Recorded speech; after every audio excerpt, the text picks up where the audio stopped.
Hello and welcome to Try Talking Sport, hosted by me, Joanne Murphy. You've come to the right place if you're looking for inspiration, encouragement, motivation and a little bit of entertainment. Whether you are an athlete, adventurer, endurance enthusiast or simply have an interest in sport, thanks for tuning in and being part of our adventure. Now this is a very special episode of the podcast because we are celebrating our first birthday. It's been an incredibly fast year since we released our first episode of the show featuring Caroline Heffernan on this day last year. A fast and fabulous year of chatting with some insanely inspirational people following their dreams and their passion for their chosen sport. I have absolutely loved bringing their stories to you and look forward to what the future holds over the coming months for the podcast. Thank you to everyone who has tuned in, subscribed and supported the show for the past year. There is no doubt it's been a peculiar few weeks with COVID-19, and I really do hope that you are not simply surviving, but that you are, in your own way, thriving and making the most of whatever situation has crossed your path as we all, in our own ways and lives, battle the global pandemic. To brighten up even the darkest of days, we have some prizes to give away on the podcast this week. To enter the draw, all you have to do is post a review of the podcast on Apple Podcasts or on the Try Talking Sport Facebook page before Sunday the 31st of May and you'll be entered into the draw to win a Try Talking Sport bobble beanie hat, plus all the reviews will be entered in the draw to win an entry for the Wild Atlantic 500k Summer Virtual Challenge starting on June 1st, valued at €50. It's a cracking prize. Be sure to follow Try Talking Sport on Facebook as we have lots of prizes up for grabs this week to celebrate the podcast's first birthday, including race entries, some backballers, yes, the dual mounted foam rolling device is up for grabs, as well as a few surprises to be announced on the page. Plus, our live chats on Tuesday and Thursday nights are well worth tuning into. You never know what nugget of insight or information might help you with your training and motivation over the coming weeks. Speaking of training and motivation, I finally got set up on Zwift, and I can honestly say after a couple of workouts and 2 races, I am officially addicted. I love it. And I'm only sorry I didn't get it set up earlier, but we still have a way to go before racing returns to the road, so I'm looking forward to getting stuck in and sweaty indoors. It's been great to see this week in Ireland that some level of sporting activity has resumed, albeit with many restrictions and requirements to ensure the safety of all involved. But with the move into the next phase of lockdown in Ireland, it does feel as if there is some light at the end of a very long tunnel. Unfortunately, I do think we will see more events and races affected by COVID-19 before the end of the year, at home and abroad. And for the thousands of people signed up to the KBC Dublin Marathon this year, there was much disappointment at the almost expected announcement that this year's event would not go ahead.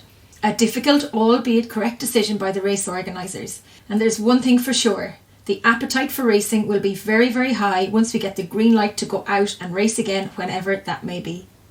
For this milestone birthday episode, I'm delighted to feature Galway's Gavan Hennigan, the ultra-endurance adventurer who has turned his dark days and turmoil as a young man into a beacon of hope and a shining light. He has built a phenomenal reputation for himself in the world of extreme adventure sports. Gavan has adventured across all 7 continents, climbing, running, walking, rowing and mountaineering, racing in some of the world's toughest conditions and races.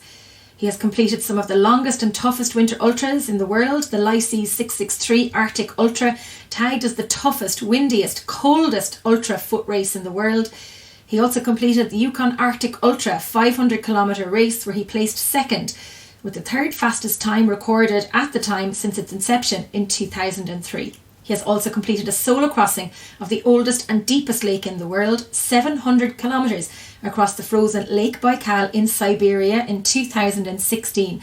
It took him 17 days. He then went on to become the fastest solo competitor in the history of the Talisker Whisky Atlantic Challenge, considered the world's toughest row, completing that challenge of 3,000 miles in 49 days, 11 hours and 37 minutes. Currently residing in Chamonix, he recently returned home as the winner of the Iditarod Invitational 500k foot race in Alaska and is now back at work as a commercial deep sea diver. I had the pleasure of interviewing Gavan back in 2016 on a number of occasions as part of our Try Talking Sport Mind Over Miles roadshow. I was the first person to interview Gavan about his journey from the depths of darkness to the bright lights of his career in adventure sport. He stole the show in Galway on our first outing. You can check out that interview on YouTube and the link is also on the website www.trytalkingsport.com. With a strong sense of purpose and a passion for adventure that has seen him travel the world, His story is one that should help lift you up, motivate you, and encourage you to believe that you can be anything and achieve anything you want in life. Regardless of what we're going through, there is always an opportunity to overcome adversity. Accepting our situations and adapting our strategies to control what we can control can help us become the very best version of ourselves. Enjoy. Gav, so glad to get you on the show. You are currently in transit between Chamonix and the UK to head back to work in the midst of the COVID-19 pandemic. How have things been? Great, yeah. Thanks for getting in touch and getting me on the podcast. It's been a while since we chatted. Yeah, it's a bit crazy. Obviously, at the moment things are a bit nuts. I've been living in Chamonix the last couple of years, and it's been amazing. And it's one of the outdoor capitals of the world. But the last 7 weeks I've been on like strict lockdown there, and it was like much stricter than Ireland and the UK. Like we had this thing where we'd have to have a generation online form with a QR code, and to sign in to that. And if you go outside, you can't be out for more than an hour. You can't be more than a kilometre outside a radius of your home. So it was pretty testing in that you've obviously got these mountains and stuff outside, and so it was a tough few weeks in that regard. But I was saved by a couple of things. I just got back from Alaska. I did our trail invitation over there, which was absolutely epic adventure. We can get into, I suppose. But also I had Zwift, I had a kicker, and I saw you trying to get one set up recently as well. So that saved me over the last while. But yeah, as you said, I'm on my way to work now. So drove over from Chamonix during the week, and I'm on my way to Aberdeen now. So I'm about to get tested in a couple of days and then head off offshore, hopefully. You rose to stardom and fame, really, after we met in 2016 for the first time, when I interviewed you back in the Salthill Hotel. You were heading off to the Yukon Arctic. You then took on the Talisker Whisky Challenge, setting ocean records, Irish records, world records in the Talisker Whisky Challenge. But you've done so much more than that since we last spoke. So bring us right back, Gavin, and tell us a little bit about where this spirit of adventure and need for speed and adrenaline has kind of come from. Jumping right back, I mean, you know some of the backstory, obviously, from the couple of interviews we've done, and obviously being from Galway, and I'm sure you have a few Galway listeners. But yeah, like I've got into all this adventure stuff on the back of my past, which was had trouble with alcohol and drugs when I was in my late teens and early 20s, and I ended up in rehab at 21, and really tough time. Had a suicide attempt. Couldn't come to terms with the fact that I was gay. Come from a broken home. Dad was never around. There's no sort of positive male role model in my life. Just sort of like a whole recipe for disaster, really. And yeah, I ended up in rehab after a really shaky few years. Didn't finish school, loads of stuff like that. But it was the kind of outdoors that really saved me, in that I, after coming out of rehab a few months later, I started surfing in the Hinch, started going down to the Hinch and started surfing. And that was really the sort of catalyst for everything that's happened to me over the years. That's a long time ago now, but it's been a wild ride. I've managed to not pick up a drink or a drug for nearly it must be 18 years this year, which is a long time. And yeah, I've had this incredible adventure through the surfing, and then into snowboarding, and then I retrained and as a commercial diver when I went out to Australia when I was like 23, and then I've been working offshore in oil and gas for all the years up until now, and just doing all these daft adventures that come to mind in between, Where does that, I suppose, interest in the long endurance stuff come from, Gavin? Because you could have just done an Ironman, or you could have just run an ultra marathon, but you're running extreme events and extreme adventures, and it's hard to pinpoint, to pick one to talk about, because there's been so many achievements, and you're not just doing them, you're actually doing very well at them. I mean, second in the Yukon Arctic, the ocean and world rowing records, the Talisker Whisky on your own, Lake Baikal, solo. They're extreme adventures. Where is that coming from? Well, I do so well on them because barely anybody enters. It's a different story. I'm in a bloody Zwift race on thousands of people. But yeah, no, I suppose Yeah, look, I don't know. It's hard to really pinpoint exactly. I suppose I don't really think too much about stuff. Like if I'm attracted to something, like I kind of just go for it, and I don't really ask too many questions. Like if I just think that looks mad and want to do it, I'll try and do it, And that's kind of like, I suppose, like, a lot of it comes from just the inspiration of like outdoors and stuff, So when I did the first kind of cold weather ultramarathon, which is the Likey's one in 2015, I was in the Northwest Territories. I read an article. It was like Red Bull, and it was like 10 toughest races in the world, and we've all seen them. There's like a whole list of stuff. Like there might be like some extreme Ironman in there, like the Norseman, and then the Marathon des Sables, which is the sort of desert ultramarathon. But like having spent a lot of time in the mountains and into all the sort of snow and stuff like that, I just really gravitated towards the cold weather stuff, and just transitioned really from that. Like I had a bit of mountaineering experience and cold weather experience, and I sort of used that to do that race, and then it just kind of one thing led to another from there,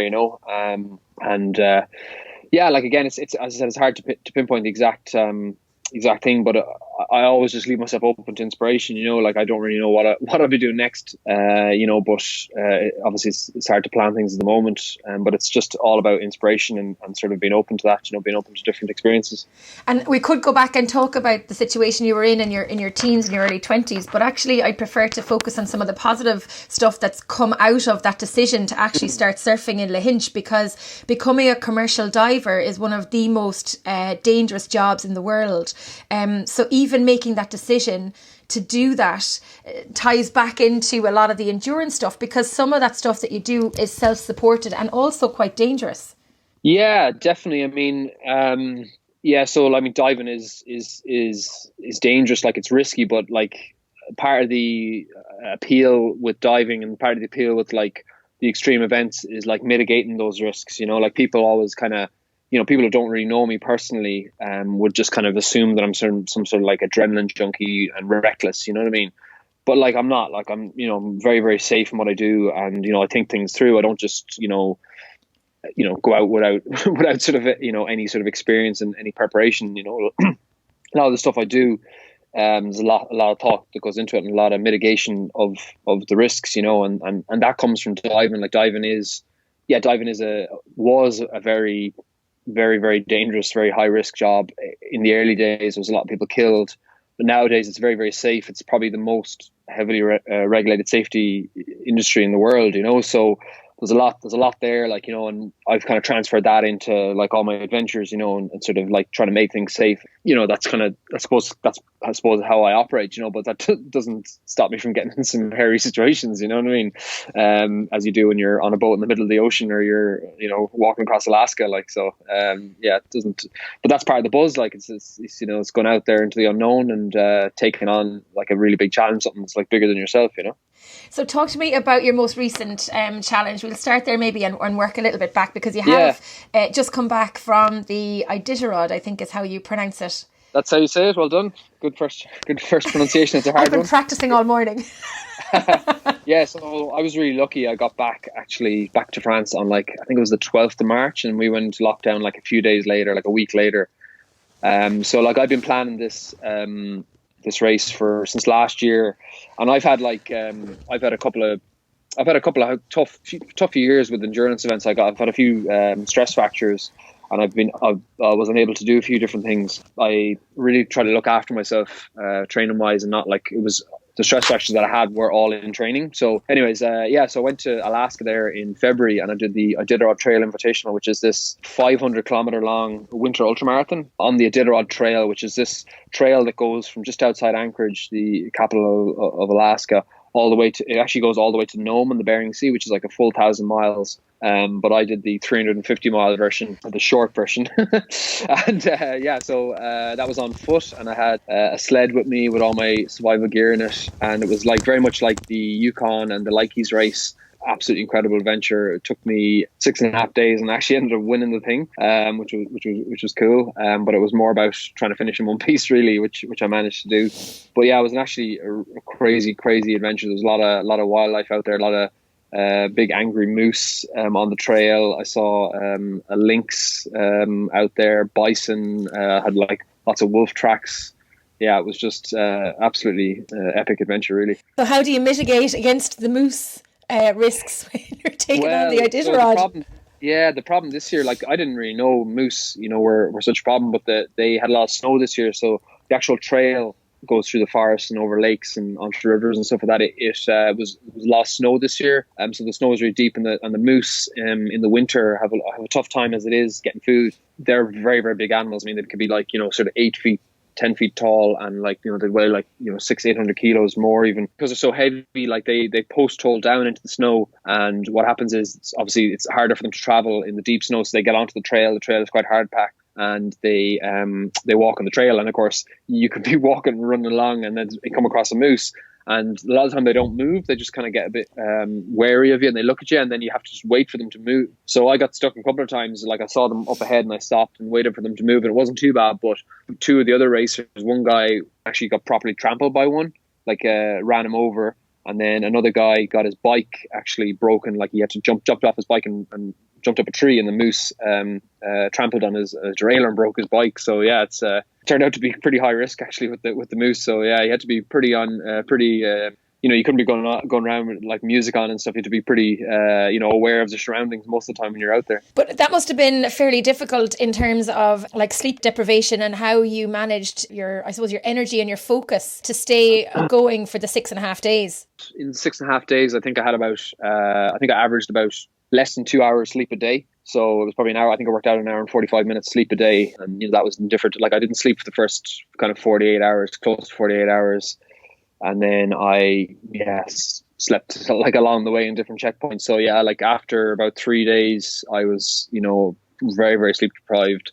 And I was seeing a lot of different things in the snow. And it was tough going, you were definitely making out lots of shapes with the trees and snow on the trees and stuff like that. So there was a couple of times where I really had to fight through and try and stay with it, because you're sort of really starting to feel like you're losing it a bit, And how do you even prepare for a race like that, Gavin? Because not only have you to prepare your mind and body for it, but also your equipment and the effort that it would take to be on the snow and the sleep and everything that goes with it. I mean, it's completely out of the norm of what any of us as endurance athletes would be used to. Yeah, it gets into some pretty crazy headspace, obviously, when you get into something that goes on for days and days. Like I don't do any really like specific like sleep deprivation training or anything like that. I just kind of, I've done it. I have a bit of experience in the past, so I kind of rely on that, because I think that getting into like doing sort of like sleep deprivation training really just takes too much out of you. Like I think it'll, you're putting yourself into the red too much,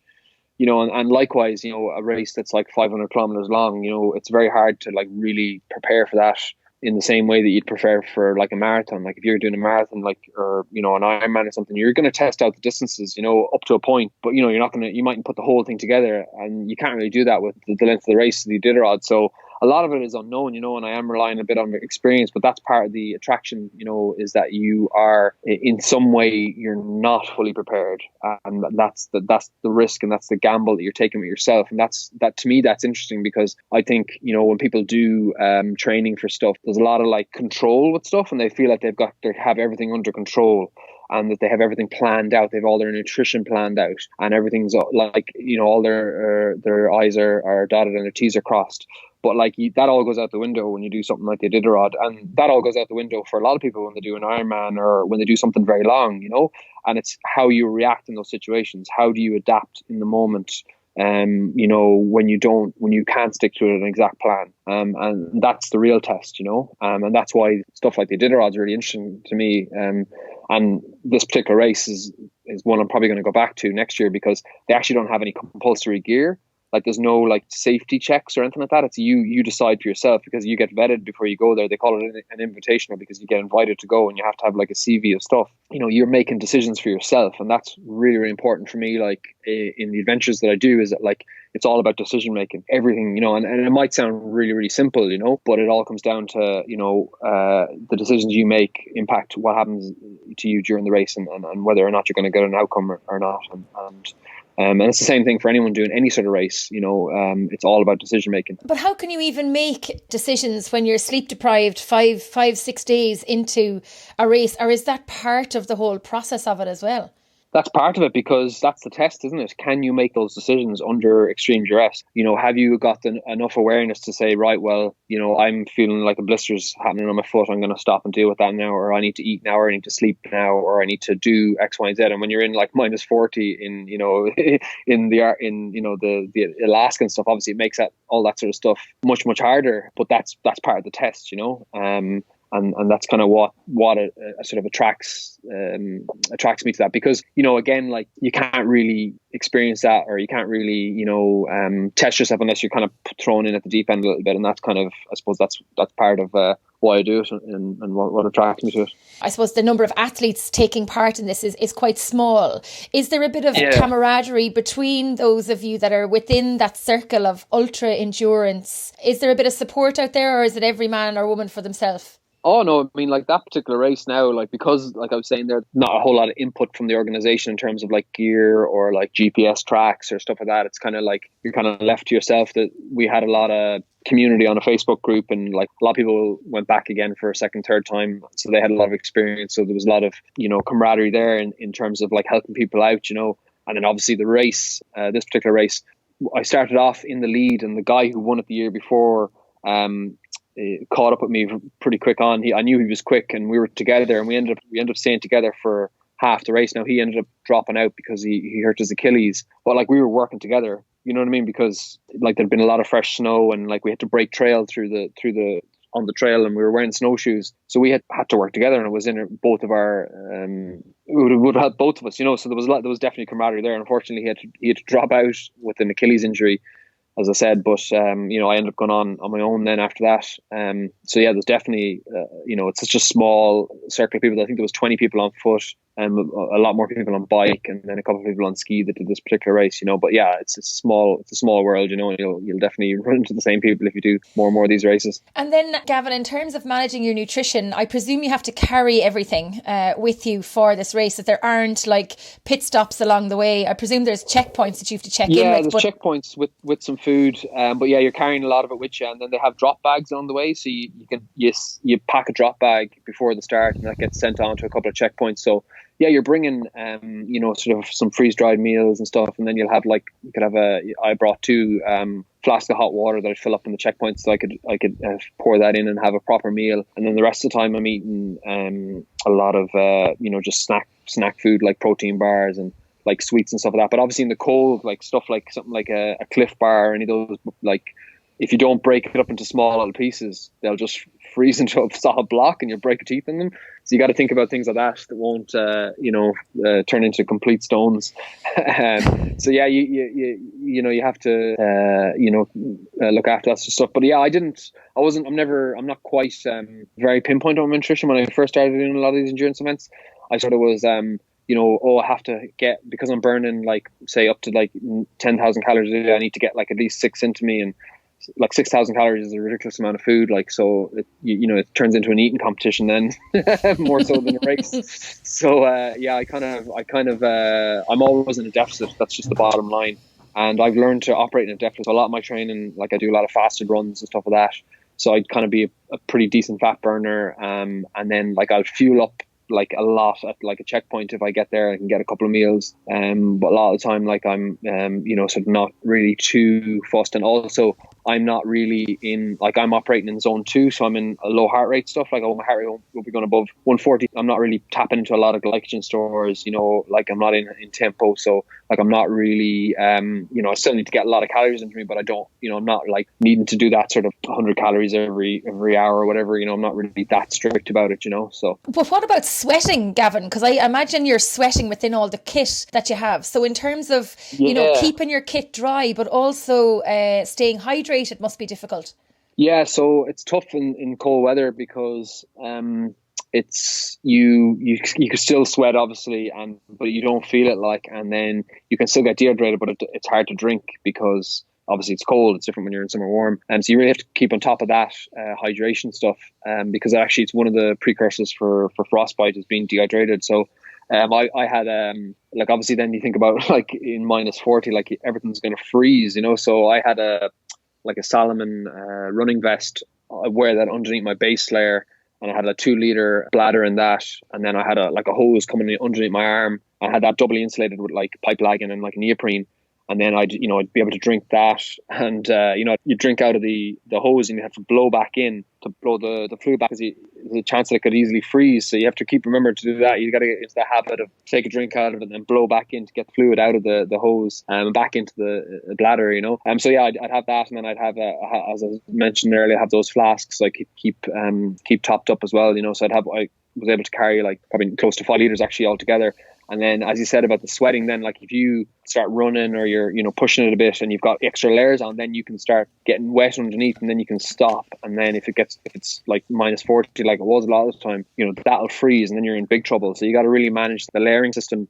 So pit zips in my main jacket, and I'd open it up if I was getting a bit too warm, and then same thing, add an extra layer if it's getting a bit colder at nighttime and stuff like that. So you're constantly having to sort of tweak layers and stuff like that to try and stay on top of that. So yeah, like a lot of that stuff is tricky, because yeah, it's easy to zone out and sort of just bimble along and stuff. But yeah, you got to kind of be hyper aware of little things like that you need to manage all the time. So that's part of the challenge. Yeah. When you crossed the finish line, did you know you had won the race? I knew I was in the lead. Throughout the race, as I mentioned before, I was with this other guy, and we got to like the middle section of the race, and he had to drop out because of his Achilles. So I kind of went on then ahead, and there was another guy kind of not too far behind me, but I extended my lead. So I knew I was in the lead towards the end, but the last checkpoint was like 50k from the end, and I was really, really kind of on the edge there in terms of sleep deprivation. Like when I first planned the whole race and sort of thought like, how fast could I do it? And I thought I could do it in about 5 days. But I mean, that was all dependent on the trail condition. Like the trail, like if it's cold and it's not been snow and the trail is hard and easier to move on. But we had a lot of snow this year, so we were wearing snowshoes for a lot of it. So it just slowed everything down. So I was kind of operating on the amount of sleep that I thought would have taken me to do it in 5 days, whereas I was 6.5. So the last day was really tough. I had a couple of hours sleep in the last checkpoint, and I got up at like early in the morning. It was like close. I left at like 7 or 8 in the morning, and I knew it was going to take me a good 18 hours to finish the last 50k. Basically run on fumes at that stage.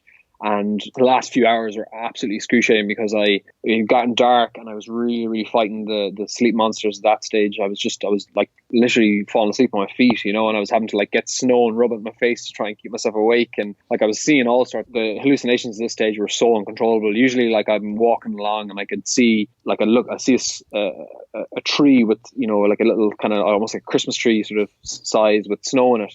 And I'd look at it and I think that looks like a cowboy with the machine gun or something, and then I'd look at it and it would eventually turn back into a tree, as I came along. And that was all fine, but then when I was coming to the end, I kept seeing people, walking around and stuff like that, and I knew I was approaching the end. My mind was obviously thinking like I'm approaching civilization, but I wasn't. I was just approaching this little village in the middle of Alaska. Just like 25k out, there wasn't like people walking around in parks and coming out of their driveways and stuff. It was just a bunch of trees with snow in them. So I just had to look down at my feet and just stare at my feet and just keep my head down. And every time I looked up, I just keep seeing them. It was out of control. But anyways, I was very, very close to the end, and I started to get quite like paranoid and like kind of, I don't know, like I had this like weird delirium going on. And what was driving it was, there was a guy 2 years previously who'd done the race, and it was his first time doing the race, like that particular race, like it was for me. And he was in the lead like I was, and he had very little sleep like I did. And he had got to around the same point, and he'd unhitched his sled and wandered off into the trees.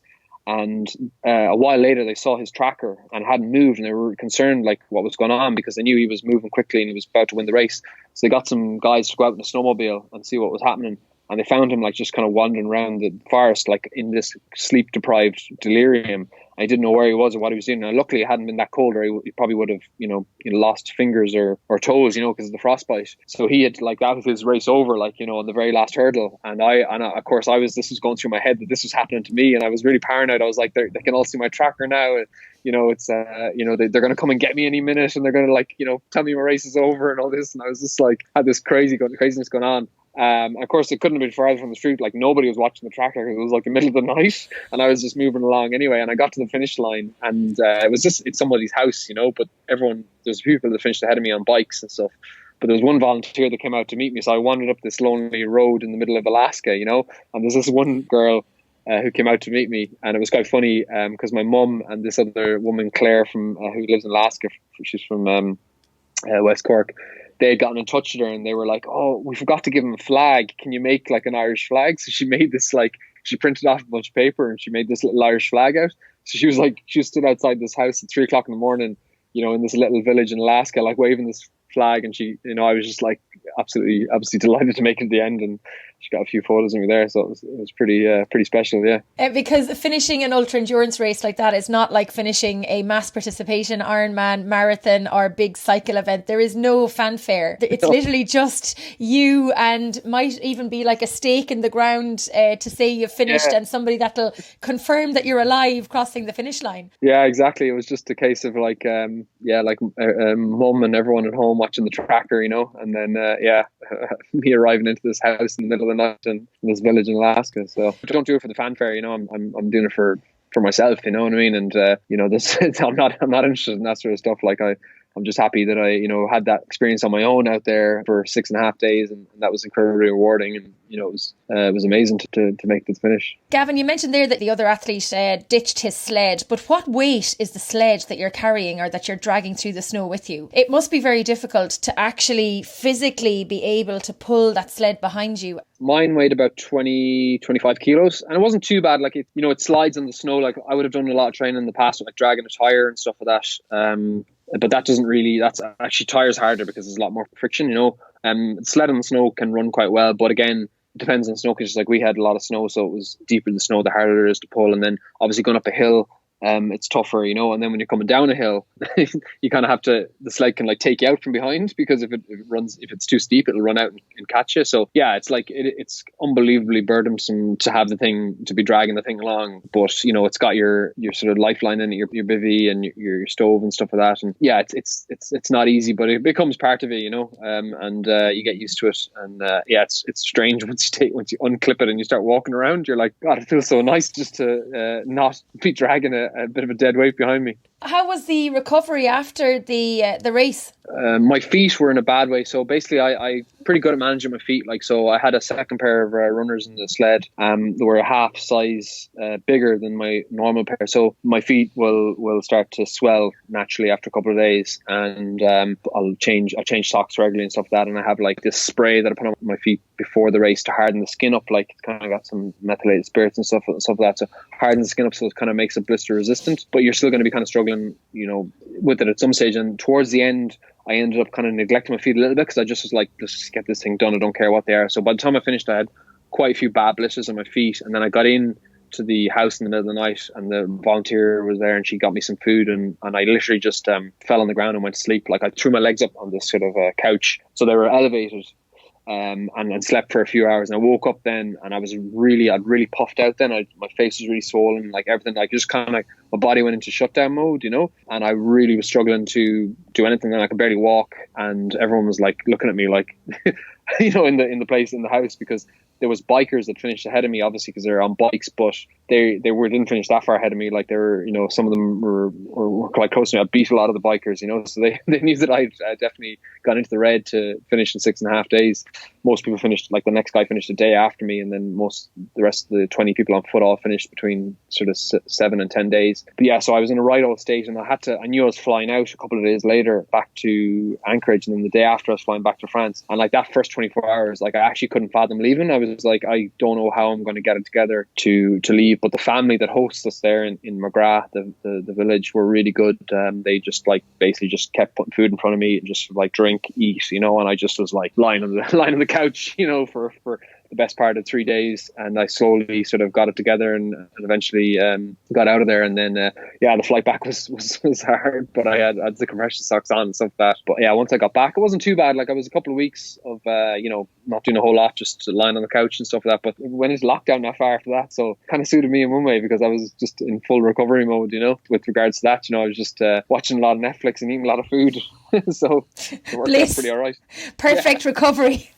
Talk to me about your face swelling and all of that. Where did that come from, or what was it? Was the body going into shutdown? It's sort of like water retention. Yeah, you just kind of get like inflammation, and that's one of the key things of inflammation is sort of with water retention, and that happens a lot, especially with your feet, because your feet are not getting elevated and stuff. Anytime I slept along the way, I'd try and get my legs up, and I probably should have had compression socks on right from the get go or halfway through, but I didn't wear them until afterwards. But yeah, it's just part and parcel for me. And anytime I go on a long haul flight, like I wouldn't have my feet out, and I'd always wear the compression socks on a flight. And even if I took my feet off on a long haul flight now, I'd always get like puffy feet. So it's similar sort of thing.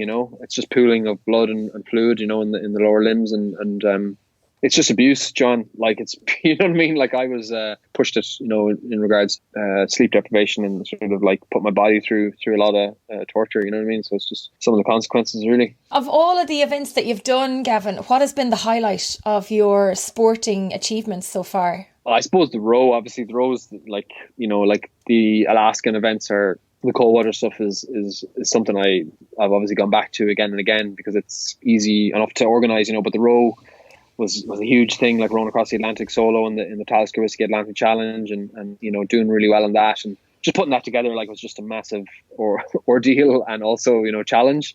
So like just to sort of go out there and spend 50 days on my own rowing across the Atlantic, it's pretty special.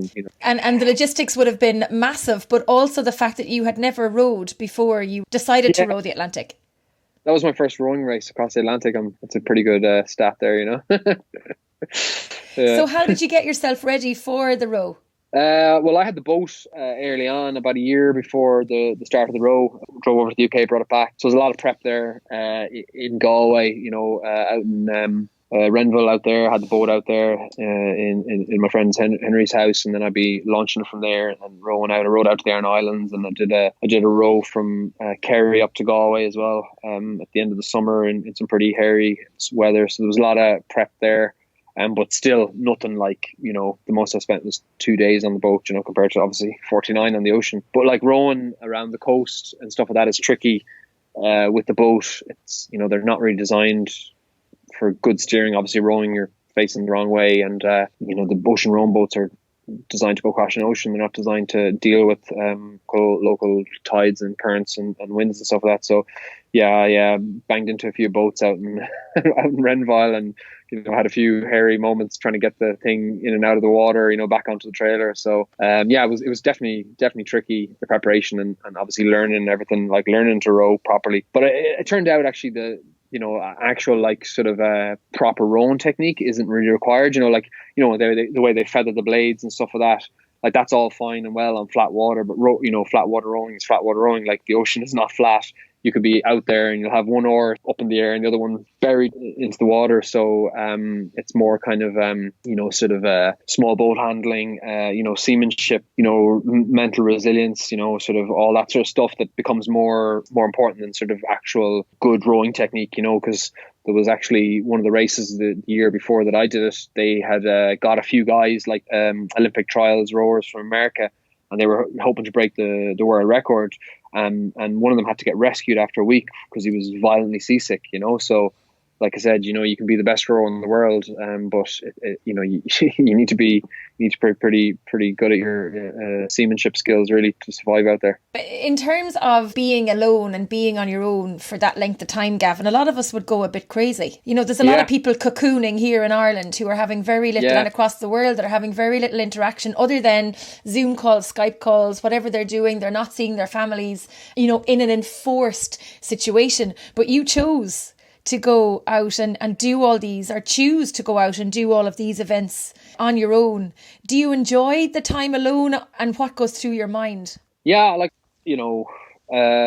before the Atlantic, the longest I'd been on my own was probably a couple of weeks, which is still a long time, obviously, when I crossed Lake Baikal in Siberia. But yeah, going across the Atlantic obviously is a huge step up, and like it's just, you can't be further away from people. Like I was, I remember one particular night when I was out there, and the US the space station went by, at one stage, and that was like, they're the closest people to me. I was like, that was the reality.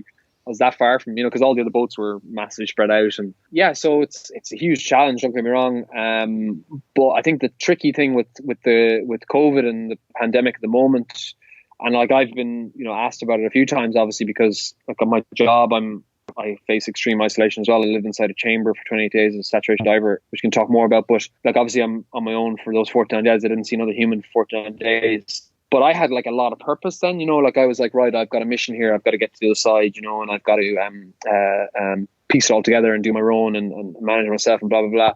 But like obviously with this, it's enforced, like you said, it's a lot, and I struggled personally, you know what I mean? I'd be the first to put my hand up, and that's the reality. Everyone does, and it's very hard because like we're all being told like all we have to do is stay home and watch Netflix, which is fine for a weekend, or a day, but to do that for indefinitely is tough, and to do that for a long time and to kind of be a little bit without purpose, so it's important obviously to have something to do, so whether that's a small goal of learning French, which I didn't do a whole lot of when I was in Chamonix, but I luckily, like I was saying earlier, I had Zwift, so I was getting into the Zwift racing and punishing myself on there, so that was a lot of fun. But yeah, like I suppose I dealt with it in the same way that I dealt with rowing the Atlantic, in that I kind of just knew I had to get through it. I had no choice really, and that's the bottom line. Like, there was a lot of uncertainty there, like in the same way with this, like when I started off rowing the Atlantic, I had 90 days of food. So like, people were saying to me, oh, when are you going to get to the other side? And I was like, I have no idea. Like, it could take me, if it was a good weather and, things went really well, it could have taken me, 30 something days, 35 days, and it could have taken me 100 days, I could have gone beyond 90. So who knows, I could have been out there a lot longer or a lot shorter. So it's just dealing with day to day. It was like, what could I control? And I could control getting into the seat and rowing, my shift of 2 hours and then having my food and not going beyond that, and trying to keep the mind and the body in the same place, not trying not to go bigger picture with everything and wondering what will happen at the end and blah, blah, blah. It was just about managing the controllables in the here and now and managing myself, right down into the micro level, whether it was like, right, what am I doing for the next hour? I'm sitting here and I'm rowing, and then I'll stop and I'll have a break. And you know what I mean? Not even thinking beyond that 6 hours later, so it's just, a constant challenge of that. And I suppose it's the same for people in this lockdown, and people are cocooning and stuff like that. It's, it's sort of like just to sort of focus in on a day at a time and an hour at a time, a moment at a time, and deal with it that way. I think that's very, very sound advice really there, Gav, because, you're talking about having a purpose. And for a lot of us, we don't have a purpose now because we've lost our jobs or we've been furloughed or we don't have a goal. We don't have a training goal or a racing goal, but actually finding a small purpose in every day and controlling what we can do every day is very important to us.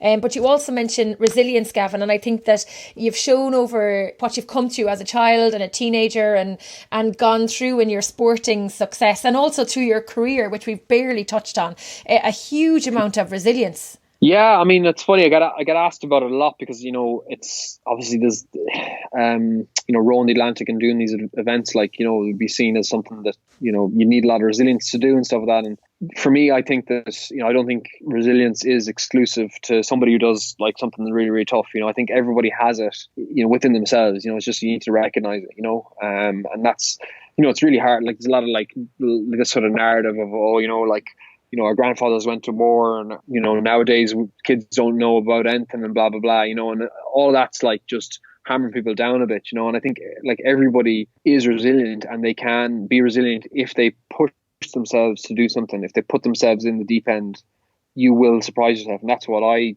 tend to do with my challenges, that are like, I force that resilience out of myself basically by getting into these situations where you're like out rowing the Atlantic or doing whatever. And I mean, I know we can't do a whole lot of that now being in lockdown and stuff like that, but we can definitely plan to do stuff when we get out of it and sort of definitely test that sort of strength within, because I think everybody has it. And important to say that the strength within, because a lot of us now have to show that resilience for our families and for our friends and for ourselves as well. But we have to begin with ourselves. That's the big thing. And I suppose having come through what you've come through with the attempted suicide and things like that, that strength from within must drive you forward in terms of motivation, and your passion for adventure is very, very evident.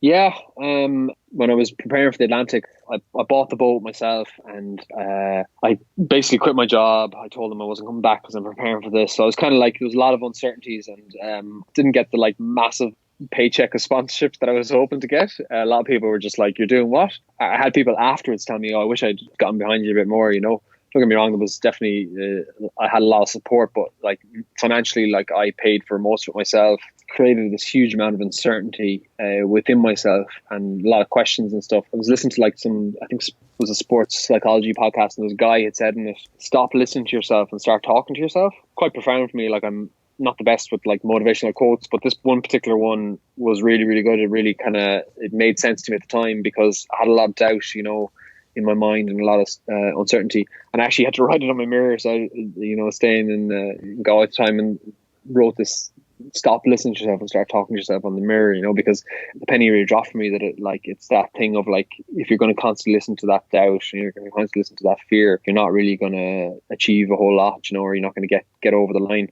And we all, like, it's part of the human condition, to feel like a fraud, like a lot of people, like, naturally, like whenever they're in their jobs or they're on the start of a race or whatever, unless you've got a massive ego, like you're feeling like a bit of a fraud. And I think that's inherent with Irish people, because we're all like beaten down through generations, we're not like Americans. We struggle with the self-confidence and stuff like that. And, it's that thing of like, just quietly speaking to yourself and telling yourself that, you are going to do this, you know what I mean? And you are going to achieve this, and you're going to see it through, and whatever it is, whatever goal or thing you have in mind, so that for me was a huge part of it, driving me forward for the row, and definitely trying to use that going forward, You mentioned Zwift quite a lot, Gavin. Have you picked up any challenges there? Are you going to do a bit of Everesting on Zwift? I'm halfway to getting the Tron bike, which is you've got to get 50,000 meters. No, I loved it. I really got into it. It was great crack. I did some of the Cycling Ireland races and stuff like that. But it absolutely killed me. I nearly overtrained a little bit, because I've been doing a lot of low intensity stuff with the ultramarathons and stuff, and I haven't been doing a lot of quite high tempo hard stuff. And Zwift racing is intense. It's full gas from the start. I got quite into the numbers and stuff for the power meter on there and stuff like that. I'm actually after going out and get myself a proper road bike there recently as well. So it's great fun, and it's great to have something like that. But I understand it's really hard to get the trainers at the moment. I got mine earlier at the end of last year, because I was trying to train, because my injuries, just manage the volume and do more on the bike as well. I really enjoyed it. I loved Zwift, but I'm unfortunately going back to work now, and I'm away from the kicker, so I won't be on it for another while. Talk to me about work, Gavin, because how do you probably don't do any exercise in the capsule unless you're doing a load of circuit training yourself within the capsule after your shifts. Explain to people what it is like being in that capsule so far down under sea for so many days. Saturation diving is a weird profession to have. We live inside a chamber for 28 days at a time, so you spend all that time in a small space and not able to get out, and you're under pressure, so basically it means you're breathing a different gas mixture, and then you go from the actual living chamber inside the boat to a diving bell, and you go down to the bottom and you go out and go to work.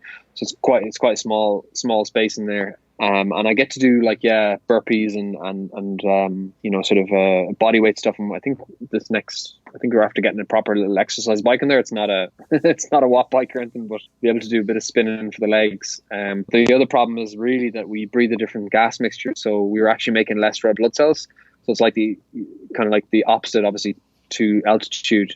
So that when we come out, it's like even though we're at sea level, it's like going to altitude in terms of your red blood cell count. So it's frustrating for me, because for example, I've been on Zwift there, and I got my FTP up, and was doing some few races and stuff like that, and got my numbers, and my running is quite good at the moment, obviously after the last few months, but that's all going to go in the drain now. As soon as I go back to chamber, I'll still retain a little bit of strength and stuff like that, but I'll lose a lot of that cardiovascular fitness. So it's just a trade-off for you. Obviously we get paid well, and I get to go and do all these cool adventures, but it's definitely a trade-off in terms of overall basic fitness, but then I get time off to sort of build up again, so it's a struggle at that. But yeah, I enjoy it, and I enjoy the challenge of it as well, and I enjoy the work, and it's something I've been doing now for 15 years, and sort of got a bit of a name for myself in that. So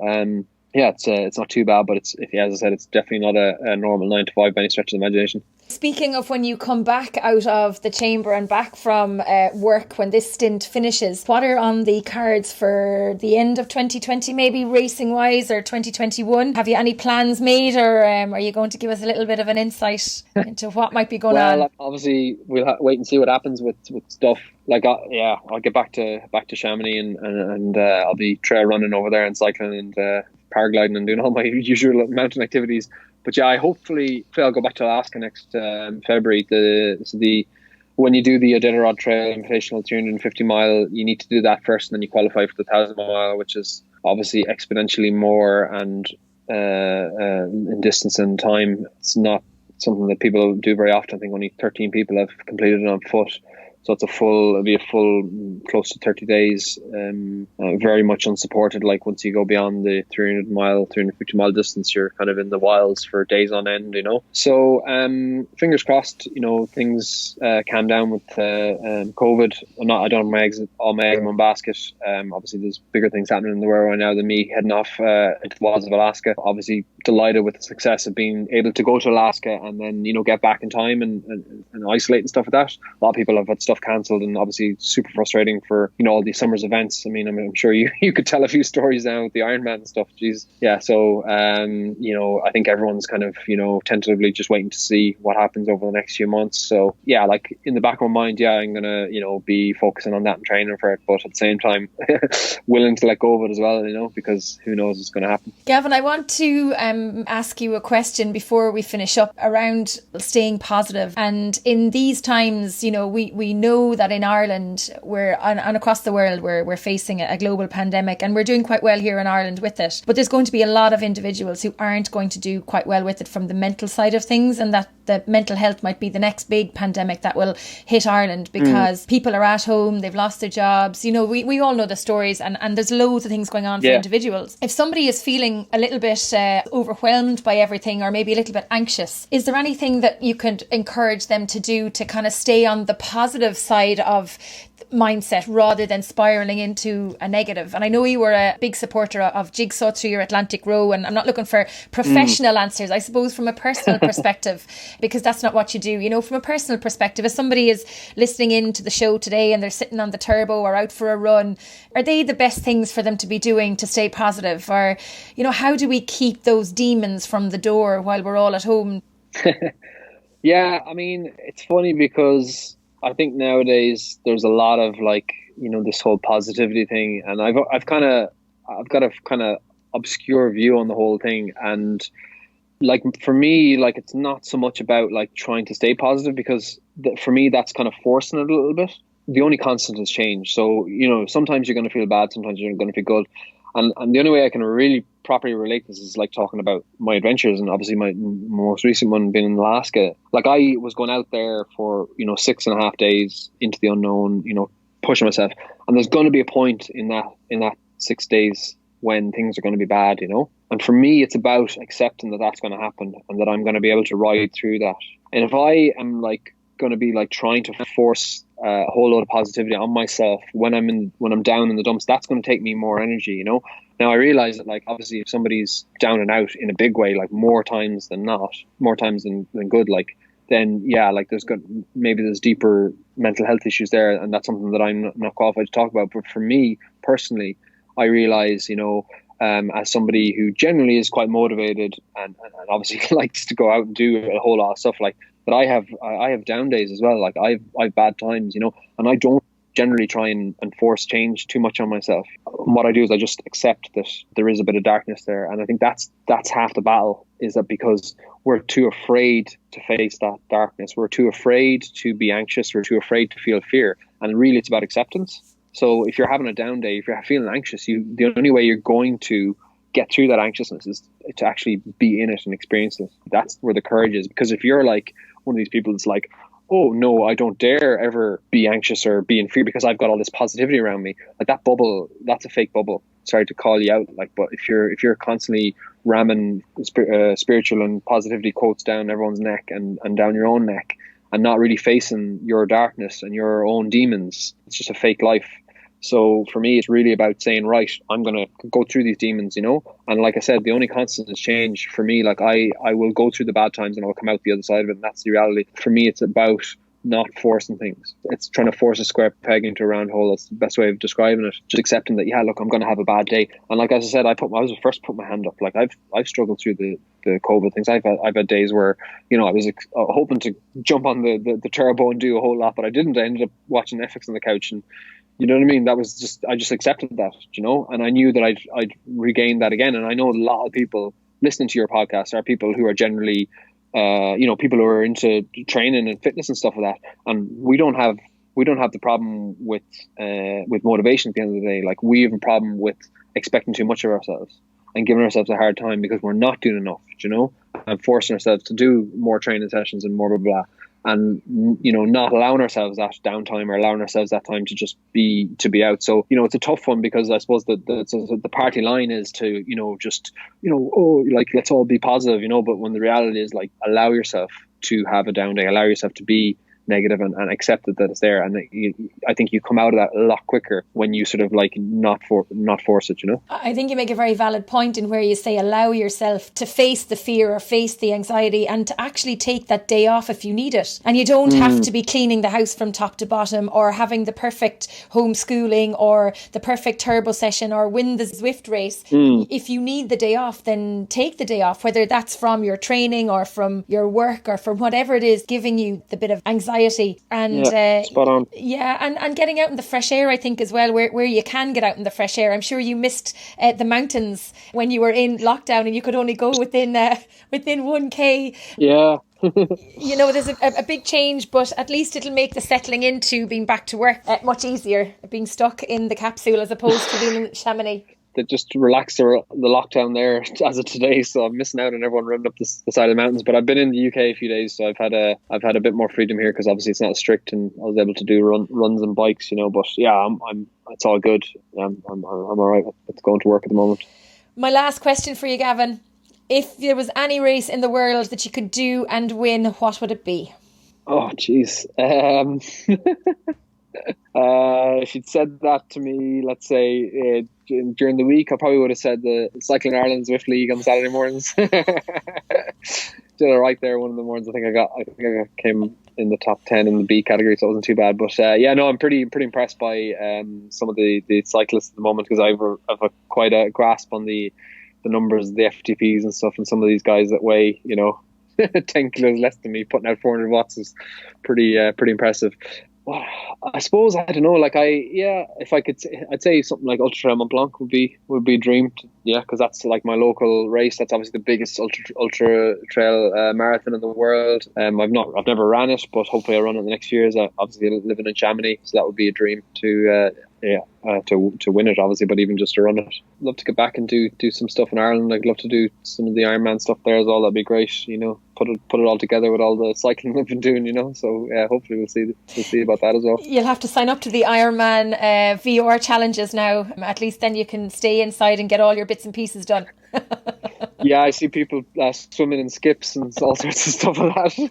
Yeah, Stephen Donnelly last week, was it 2 weeks ago now, did that Ironman challenge at home, and then you had Con, Ethan and Aaron swimming, biking and running in their backyard yesterday. A great job for Pieta House. Well, Gavin, listen, thank you so much for joining me today on the show. A pleasure as always to get to chat to you. I could probably have stayed talking for another 5 hours, never mind 1 hour, but hopefully we'll get you on the show again and delve a little bit deeper into some of those aspects of racing and training and all that you've achieved. And congratulations on everything that you've done. I had the pleasure and the honour of being, I think, one of your very first interviews. Oh, yeah. Back in 2000. Well. 2016. I might have to resurrect that YouTube video and put it up. But thank you so much, and please be very safe when you're working and with all that you're doing. Well, of course. Thanks a million, Joanne. Great to talk to you. Thanks again for tuning in. I hope you enjoyed this episode. Don't forget you can get in touch with any feedback or guest suggestions by emailing me on trytalkingsport@gmail.com. And remember to tune in to our live Facebook chats on the Try Talking Sport page on Tuesday and Thursday nights at 8:30pm. Don't forget about those reviews to be with the chance of winning one of our coveted bobble beanie hats or the entry to the Wild Atlantic 500k Summer Virtual Challenge. Until next time, wash your hands, stay safe, and thanks for tuning in.